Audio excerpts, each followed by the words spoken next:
तो नमस्कार, मैं अमन कुमार अपने YouTube चैनल पर आपका स्वागत करता हूं। आज हम आपको पढ़ाएंगे ओम का नियम और उसका सत्यापन। यदि आपने मेरे चैनल को अभी तक सब्सक्राइब नहीं किया तो चैनल को सब्सक्राइब करें तथा बेल आइकन को भी दबा दें, जिससे आगे आने वाली नोटिफिकेशन आपको मिल सकें। चलिए बिना देरी करते हुए हम आपको ओम के नियम को बताते हैं तथा उसका सत्यापन करके दिखाते हैं। तो हमें ओम का नियम, ये ओम का नियम है और उसका सत्यापन करना है हमें। तो हमें ओम के नियम में ओम्स लो, ओम का नियम। तो ओम के नियम के अनुसार क्या होता है कि इस नियम के अनुसार होता है कि किसी चालक की भौतिक अवस्थाओं, तो इस नियम के अनुसार, इस नियम के अनुसार किसी चालक की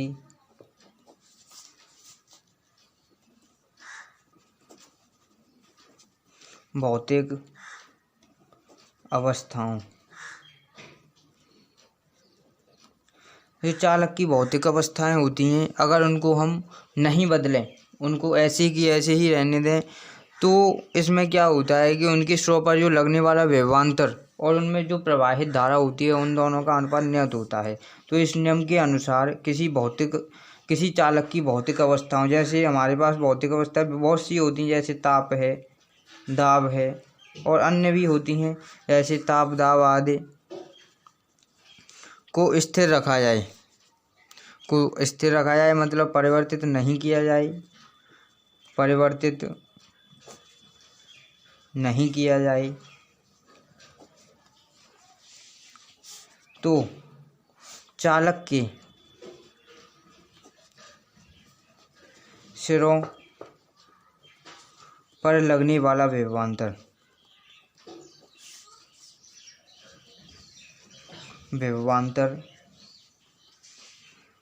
तो चालक के सिरों पर लगने वाला विभवांतर तथा उसमें प्रवाहित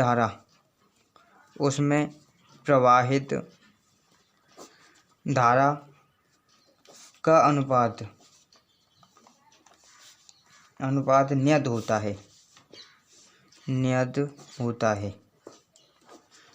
इसे हम ओम का नियम कहते हैं,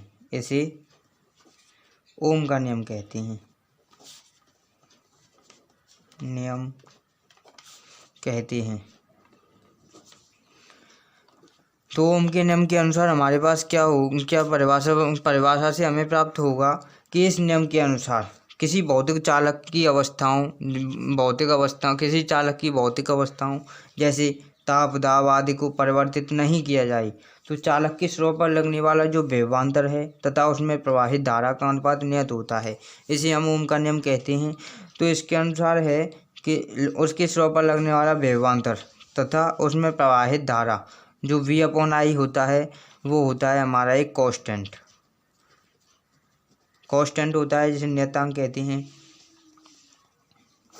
तो कांस्टेंट उसमें क्या होता है, V/I = कांस्टेंट होता है हमारा R को बोलते हैं यहाँ प्रतिरोध होता है। ये प्रतिरोध, जिसे इंग्लिश में बोलते हैं रेजिस्टेंस।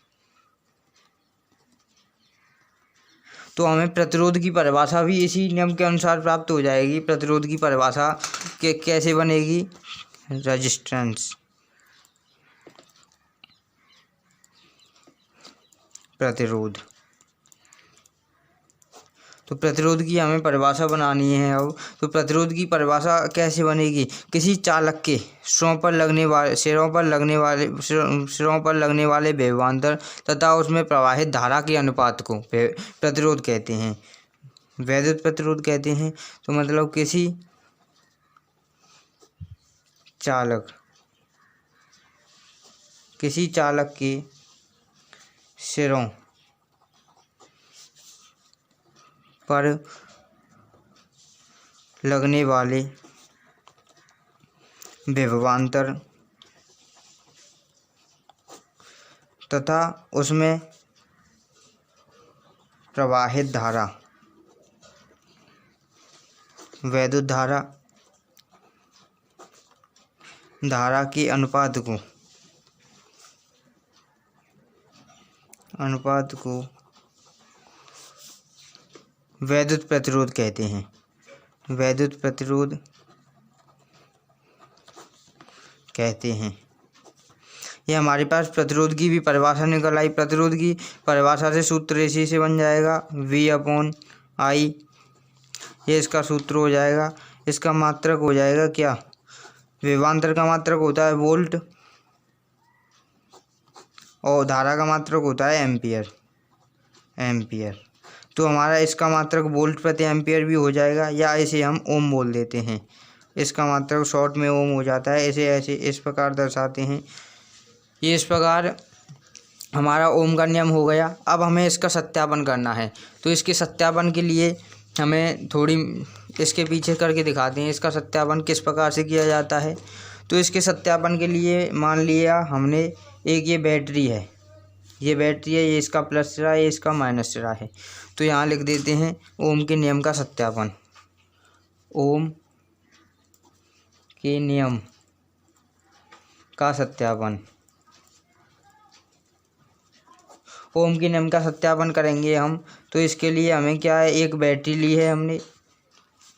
इसका मान लिया विभवांतर, ये V वोल्टेज की बैटरी है।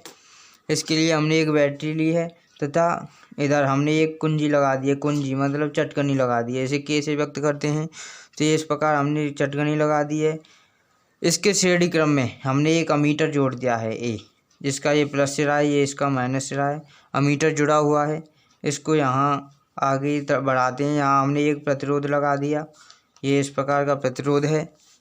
और इसके समांतर क्रम में हमने क्या जोड़ दिया, वोल्ट मीटर। ये प्लस सिरा है, ये माइनस सिरा है। श्रेणी क्रम में तो अमीटर जुड़ता है, तो श्रेणी क्रम में अमीटर जोड़ दिया। इसके समांतर क्रम में हमने वोल्ट मीटर जोड़ दिया। इसका प्लस सिरा, ये इसका माइनस सिरा। तो इस प्रकार से बनेगा। हम इसको ऊपर ले जाते हैं, तो यहाँ आता है इस प्रकार से प्रतिरोध चलता है, जिसे हम बोलते हैं रेजिस्टेंस RH। ये हमारा इस प्रकार से चित्र बन गया। इसे यहाँ मिला देते हैं, तो ये हमारा चित्र बन गया। अब इसको हमें कैसे, ये हमने कैसे बनाया, इसकी रचना करनी है हमें। रचना में हमें क्या, रचना में इसकी में हम क्या करेंगे, जो हमने जिस प्रकार से बनाया है ये, उसी को हम इस रचना के अंतर्गत लिख देंगे। तो रचना में हमें क्या लिखना है कि यह, सबसे पहली बात तो इसकी एक है जो धातुओं के लिए ही मान्य होता है। ये नियम धातुओं के लिए ही मान्य होता है। तो ये हम लिखेंगे कि यह नियम केवल धातुओं के लिए, केवल धातुओं के लिए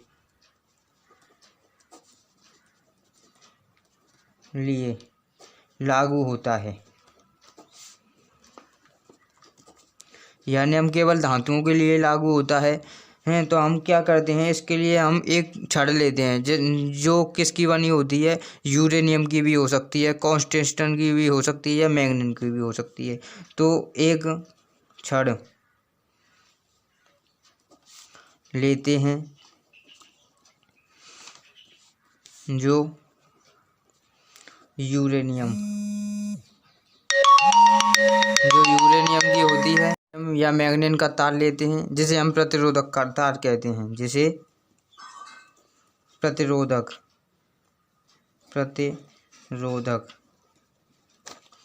तार कहते हैं। इसे हम प्रतिरोधक तार कहते हैं।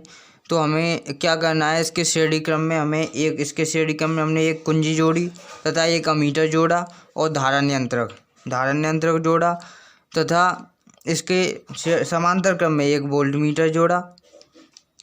इससे एक बैटरी लगी हुई है। तो हम इसे लिख देंगे इसके श्रेणी क्रम में इसके श्रेणी क्रम में एक कुंजी चटकनी से कहते हैं।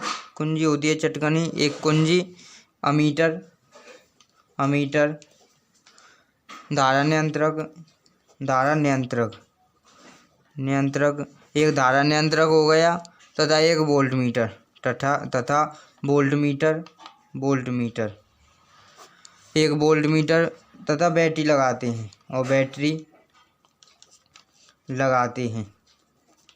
ये हमारा इस प्रकार से चित्र बना तथा तार के शरण के बीच में एक वोल्ट मीटर लगा हुआ है। तो हम क्या करते हैं, इसमें कुंजी को जब परिपथ में दबाते हैं, जब कुंजी को चालू करते हैं, शुरू करते हैं, जब कुंजी को दबाते हैं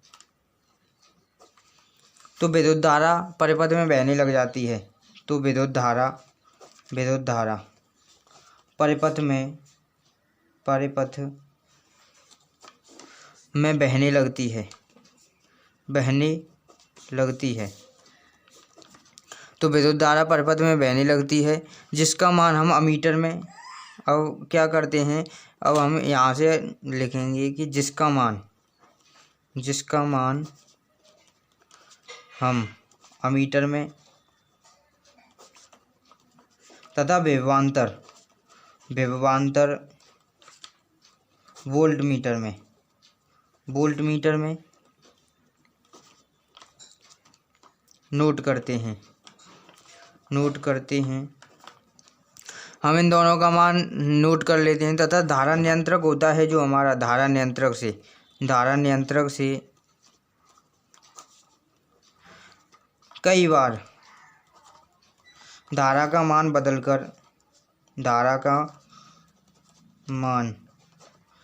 बदलते हैं, जिससे विभवांतर भी बदल जाता है तथा दोनों के मानों को नोट करते हैं। दोनों को मानों को नोट करते हैं। जब हम विभवांतर तथा धारा का अनुपात लेते हैं तो हमें एक निश्चित अनुपात प्राप्त होता है। निश्चित अनुपात प्राप्त होता है जिससे सिद्ध हो जाता है कि ओम के नियम हमारे लिए सत्य है। तो हमने इसमें क्या होता है, ओम के नियम के सत्यापन में हम विद्युत धारा का मान बदलते हैं, धारा नियंत्रक से धारा का मान कई बार बदलते हैं, जिससे विभवांतर भी बदल जाता है। जब हम विभवांतर तथा धारा का अनुपात निकालते